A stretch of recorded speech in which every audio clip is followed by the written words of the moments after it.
Assalamualaikum warahmatullahi wabarakatuh. Selamat sore rekan-rekan semua. Perkenalkan, saya Aprilia dari kelas MJ513. Pada kesempatan kali ini, saya akan memaparkan jawaban ujian akhir semester mata kuliah Digital Innovative Entrepreneurship. Kali ini saya akan menjawab soal opsi 1, yaitu analisis penerapan strategi pemasaran digital menggunakan kerangka SOSTAK pada Shopee Indonesia. Yang pertama, apa itu pemasaran digital atau digital marketing? Jadi, pemasaran digital merupakan aktivitas pemasaran menggunakan media digital untuk menjangkau dan mempengaruhi konsumen menggunakan beragam kanal digital seperti media sosial, SEO, ads, dan aplikasi untuk memperluas jangkauan. Pemasaran digital memiliki kemampuan melakukan targeting yang tepat serta mengukur performa secara real-time untuk pengambilan keputusan yang lebih akurat. Selanjutnya, peran strategi pemasaran digital. Yang pertama, mengarahkan aktivitas pemasaran agar lebih terfokus dan efektif. Yang kedua, mengoptimalkan jangkauan ke audiens yang tepat. Yang ketiga, memudahkan pengukuran performa secara real-time. Selanjutnya, mendukung akuisisi, konversi, dan retensi pelanggan.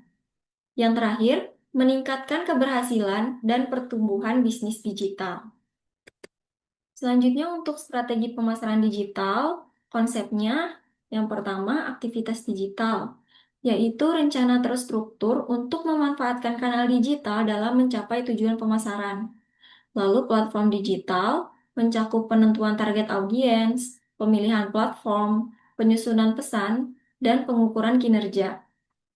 Selanjutnya, presisi dan pengukuran. Fokus pada peningkatan jangkauan, interaksi, konversi, dan loyalitas pelanggan. Tujuan dari strategi pemasaran digital yang pertama meningkatkan visibilitas dan awareness brand. Selanjutnya, mengakuisisi pelanggan baru melalui berbagai kanal digital, meningkatkan engagement lewat konten interaktif dan komunikasi dua arah, mendorong konversi dan penjualan dengan funnel marketing yang terstruktur, meningkatkan loyalitas retensi, dan frekuensi pembelian. Selanjutnya, fungsi strategi pemasaran digital yang pertama memberikan arah dan fokus, agar setiap aktivitas digital mengikuti tujuan yang sama, yang mana bukan hanya sekedar posting. Yang kedua, mengoptimalkan anggaran, yaitu memilih kanal yang paling efektif berdasarkan data performa. Yang ketiga, integrasi aktivitas, yaitu menyatukan seluruh aktivitas pemasaran digital seperti konten, iklan, promosi, serta CRM atau Customer Relationship Management. Yang keempat, menjadi dasar evaluasi. Dengan adanya KPI yang terukur, perusahaan bisa melihat apa yang berhasil atau kurang efektif. Lalu, mengapa perencanaan strategi pemasaran digital penting? Yang pertama, mengarahkan aktivitas pemasaran, menentukan goal, audiens, dan pesan utama agar semua aktivitas digital terarah.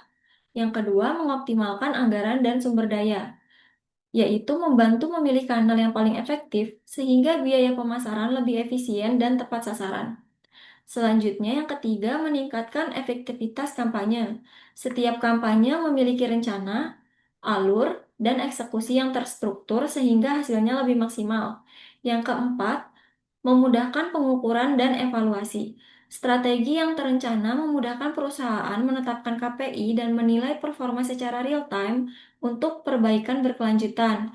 Yang kelima, memperkuat daya saing. Perusahaan lebih siap menghadapi perubahan tren digital, perilaku konsumen, dan strategi pesaing.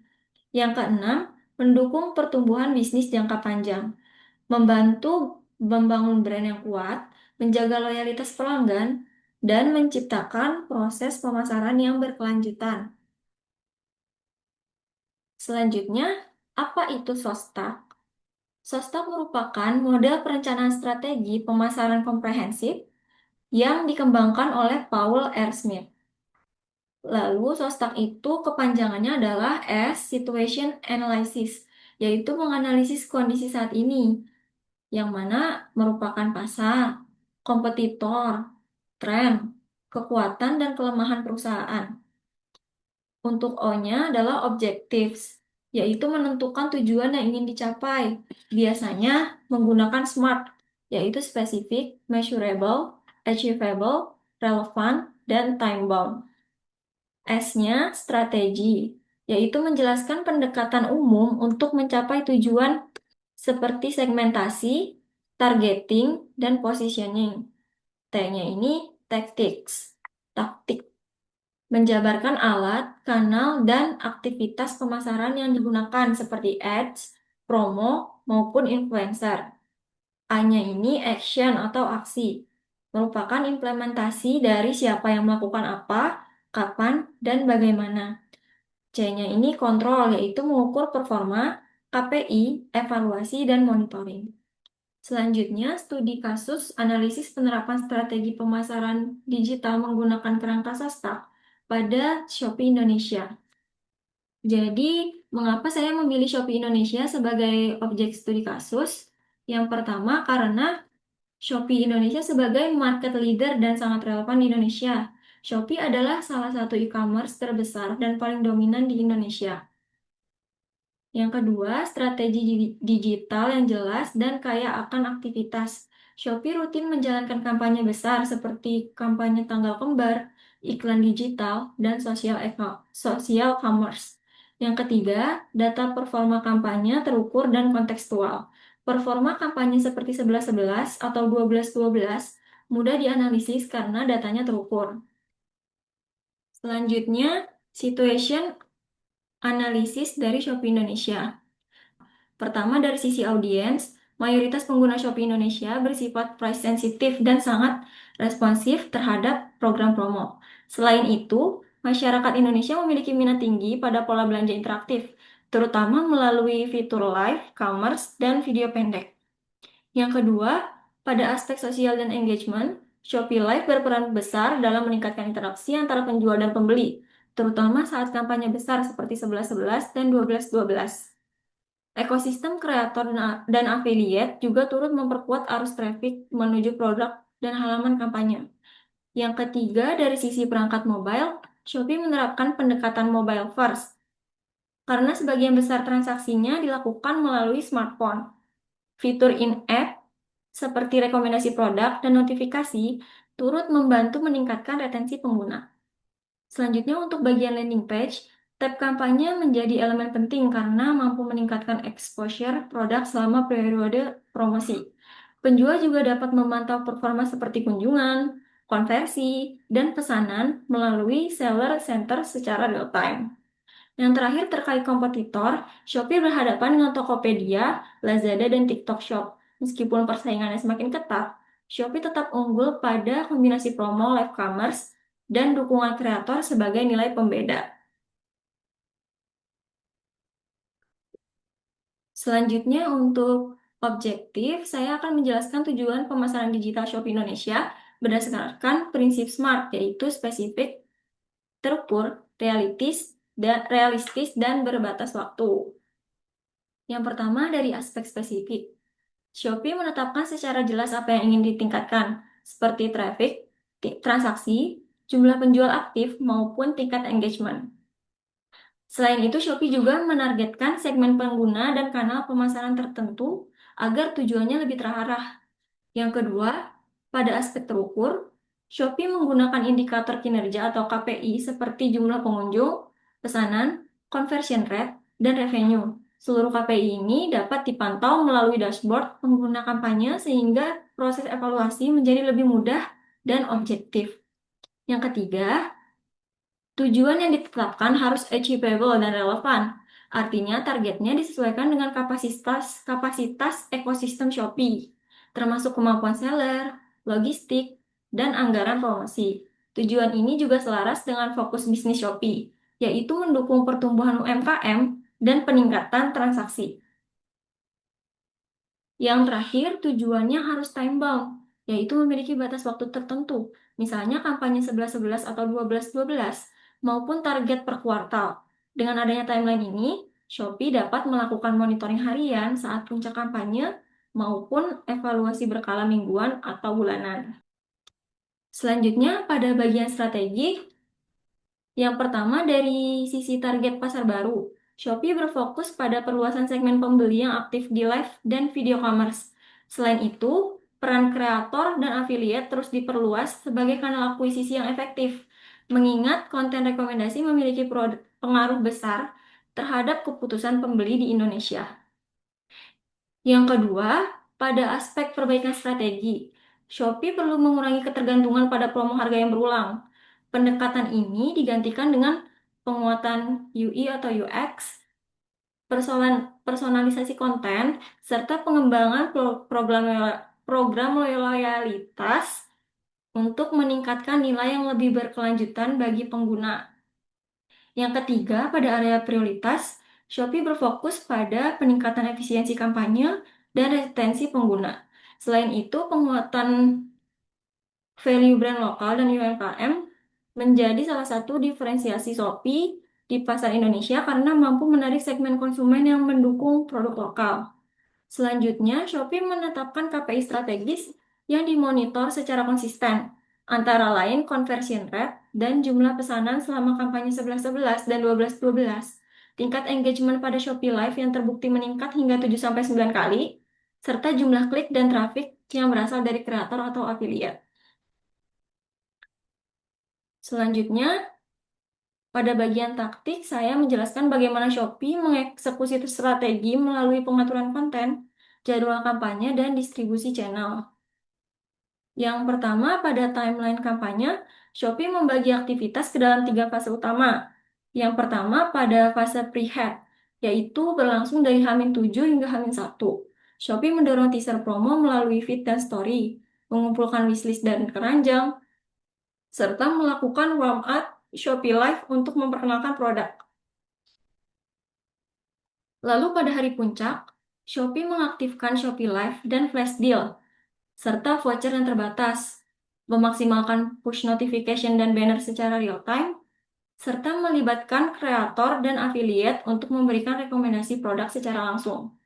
Pada fase post-campaign, Shopee menyoroti produk terbaik melalui video pendek, mendorong ulasan pembeli untuk meningkatkan trust, dan melakukan retargeting guna mendorong pembelian ulang. Kedua, pada peta distribusi, Shopee menggunakan berbagai channel seperti Shopee Live, Shopee Video, in-app banner, push notification, TikTok atau Instagram, dan affiliate. Masing-masing channel disesuaikan dengan karakteristik audiens, misalnya UMKM dan brand lokal, cocok dengan live demo dan voucher. Gen Z lebih responsif terhadap video pendek dan konten kreator, sedangkan pemburu promo lebih efektif dijangkau melalui push notification dan flash deal. Selanjutnya, pada bagian action, saya akan menjelaskan bagaimana Shopee mengeksekusi taktik secara operasional melalui alur kerja yang terdiri dari 4 tahap, yaitu brief, produksi, tayang, dan monitoring. Pada tahap brief, tim internal seperti brand dan konten menyusun konsep kreatif dan guideline, sementara tim performance atau CRM menyiapkan promo, push notification, serta aktivitas retargeting. Tim live operation mengatur jadwal host dan daftar produk unggulan, dan customer service menyiapkan SOP untuk merespon chat, terutama menjelang periode puncak promo. Selanjutnya, pada tahap produksi, proses berjalan sesuai SOP yang dimulai dari brief, pembuatan konten, hingga quality control. Shopee menggunakan berbagai tools seperti kalender konten, dashboard kampanye, dan pelacakan UTM atau Urchin Tracking Module, yaitu alat untuk mengetahui link tersebut diklik dari mana, oleh siapa, dan dari kampanye apa. Di tahap ini juga dilakukan workflow approval untuk memastikan kepatuhan legal maupun brand compliance. Pada tahap penayangan, konten didistribusikan sesuai jadwal melalui live, video, banner, atau push notification. Aktivasi, aktivasi kreator dan affiliate juga dilakukan untuk memperluas jangkauan dan meningkatkan rekomendasi produk. Tahap terakhir adalah monitoring, di mana performa kampanye dipantau secara harian menggunakan metrik seperti jumlah pengunjung, pesanan, conversion rate, Data ini digunakan untuk penyesuaian cepat selama kampanye berlangsung. Selain tim internal, Shopee juga bekerja sama dengan mitra eksternal, termasuk kreator, agensi media untuk placement iklan, partner logistik untuk memastikan SLA pengiriman, serta brand dan UMKM terkait kesiapan stok dan harga.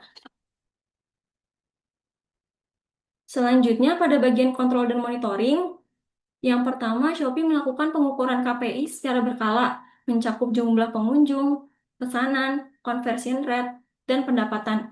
Seluruh KPI ini dipantau untuk memastikan keselarasan dengan tujuan kampanye, terutama selama periode puncak seperti 11.11 dan 12.12. Yang kedua, Shopee melakukan data snapshot dan tracking, yaitu mengambil data pada titik waktu tertentu, misalnya H-1, hari H, dan H+1, untuk melihat perubahan performa secara jelas. Pendekatan ini untuk memudahkan analisis perbandingan antara hari normal dengan hari puncak kampanye. Yang ketiga, Shopee melakukan UX testing dan observasi pengguna. Pengujian dilakukan pada alur pembelian, mulai dari pencarian, melihat produk, hingga menambah ke keranjang. Hasilnya digunakan untuk mengoptimalkan elemen visual seperti banner, tombol CTA, dan layout halaman agar konversi meningkat.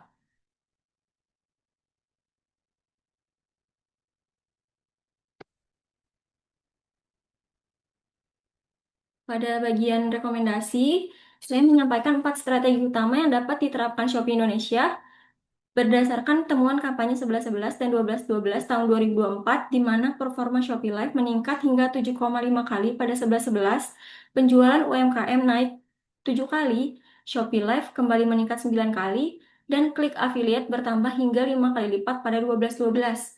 Rekomendasi pertama adalah memperkuat social commerce, khususnya melalui Shopee Live dan video pendek.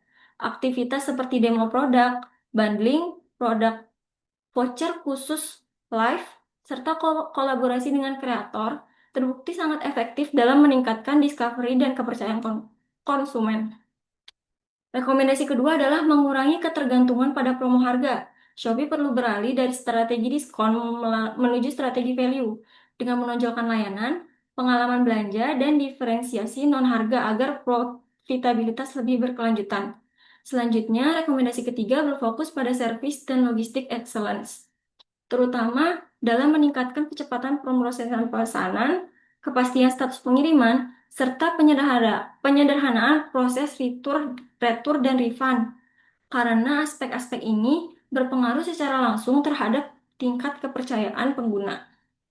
Rekomendasi keempat, data-driven personalization dan CRM, yaitu personalisasi promo dan produk sesuai perilaku pengguna serta automasi CRM seperti life cycle message, win-back program, dan loyalty tier berbasis data untuk meningkatkan retensi dan pembelian berulang. Nah, kesimpulannya, dapat dilihat bahwa Shopee Indonesia memiliki kekuatan utama pada kampanye tanggal kembar, sosial commerce melalui live dan video, serta dukungan ekosistem kreator. Kinerja saat periode kampanye puncak menunjukkan engagement dan konversi yang sangat tinggi. Sehingga strategi yang dijalankan selama ini dinilai efektif namun tetap memerlukan pengembangan berkelanjutan. Dari sisi implikasi strategis, Shopee perlu mengurangi ketergantungan pada promosi harga dan mulai memperkuat nilai non-harga seperti pengalaman pengguna, layanan, dan unsur kepercayaan. Aspek-aspek ini menjadi faktor pembeda yang semakin penting di tengah persaingan e-commerce. Selanjutnya, untuk arah pengembangan, Shopee disarankan meningkatkan skala live dan video commerce, serta memperluas kolaborasi dengan kreator dan affiliate untuk memperkuat discovery dan trust. Selain itu, pemanfaatan data untuk personalisasi dan retensi melalui CRM dan loyalty menjadi elemen penting untuk mendorong penelitian. Secara keseluruhan, kerangka Sostak membantu mengevaluasi strategi Shopee secara sistematis, mulai dari situasi awal, penetapan tujuan, strategi, taktik, pelaksanaan aksi, hingga proses kontrol dan monitoring. Sekian dari saya, mohon maaf apabila terdapat kekurangan dalam penyampaian. Wassalamualaikum warahmatullahi wabarakatuh.